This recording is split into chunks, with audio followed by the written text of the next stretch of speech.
कितनी अजीब बात है ना, जब चीज़ आपके हाथ में आपको फ्री ऑफ कॉस्ट मिल रही होती है, आपके नखरे हो जाते हैं इंसान के। हम बोलते हैं यार नहीं यार, मुझे तो और बेहतर चाहिए, मुझे तो और चाहिए। We take it for granted, we take it in a way कि यार बस ये जो मिल रहा है ना, मुझे इससे ज़्यादा ही चाहिए, because we deserve more, we want more, we should get मोर।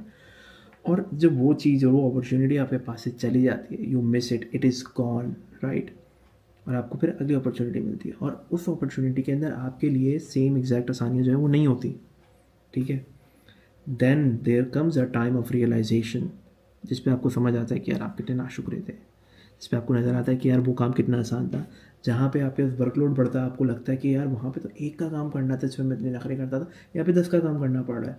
कभी पैसे ज़्यादा होते हैं और कभी पैसे कम होते हैं, कभी कुछ आपके पास एक्स्ट्रा भी मिल रहा है तो कहीं से कुछ जा भी रहा होता है। और कभी कभार वक्त और हालात जो है वो आपको इस पोजीशन में ले आते हैं कि आप बोलते हो कि नहीं यार, जो पहले था अब तो मैं तो हासिल कर ही नहीं सकता, तो जो मिल रहा है मुझे वही करना पड़ेगा।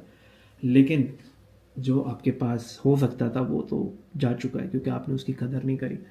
और कुछ नेचर ही, कुदरत ही कुछ ऐसी है कि जिस चीज़ को आप बोलते हो, जिस चीज़ पे आप कंप्लेन करते हो, जिस चीज़ पे आप कहते हो कि ये चीज़ ऐसी क्यों है,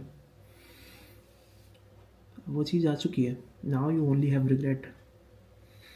आपको भी कई रिग्रेट होंगे, मुझे भी कई रिग्रेट है, even though I don't live in regret, because that is how you process, this is how you progress, correction. सो ये बात बताने का मेरा क्या मकसद है? मेरी बात बताने का सिर्फ एक ही मकसद है कि मैं भी रियलाइज़ करता हूँ कि मैंने कितनी चीज़ें जो मुझे प्लेट में रख के मिली थी, जिनके लिए मैंने दुआ करी थी, जो चीज़ें मैंने मांगी थी, अल्लाह ने मुझे वो चीज़ें दी।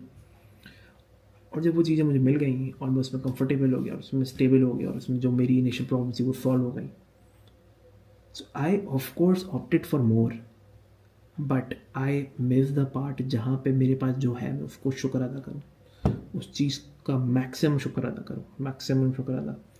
और उस चीज़ के होने या ना होने के ऊपर मेरी लाइफ पे क्या इम्पैक्ट पड़ने वाला है, या उस चीज़ से मेरी ज़िंदगी में क्या बेहतरी आई है, बरकत आई है, ठीक है। प्रोग्रेस तो हमें करनी है ना यार, लेकिन क्या बरकत आई, वो चीज़ अगर मैं अपने माइंड में रखता तो शायद मैं कहता मैं इस चीज़ को कभी जाने ना दूँ, क्योंकि ये चीज़ चले गई। तो अब मैं सेकंड चीज़ पर आया हूँ, सेकंड अपॉर्चुनिटी पे आया हूँ। वो सेकंड अपॉर्चुनिटी पिछली अपॉर्चुनिटी से कुछ मामलों में ज़्यादा, कुछ मामलों के अंदर ज़्यादा डिफिकल्ट है। So now I have an option to feel regret, or you have an option to feel regret, or you have an option to learn from this and be thankful for what you have. I hope this conversation makes a little bit sense. If you like what I said, share your thoughts. I would love to hear what you're saying.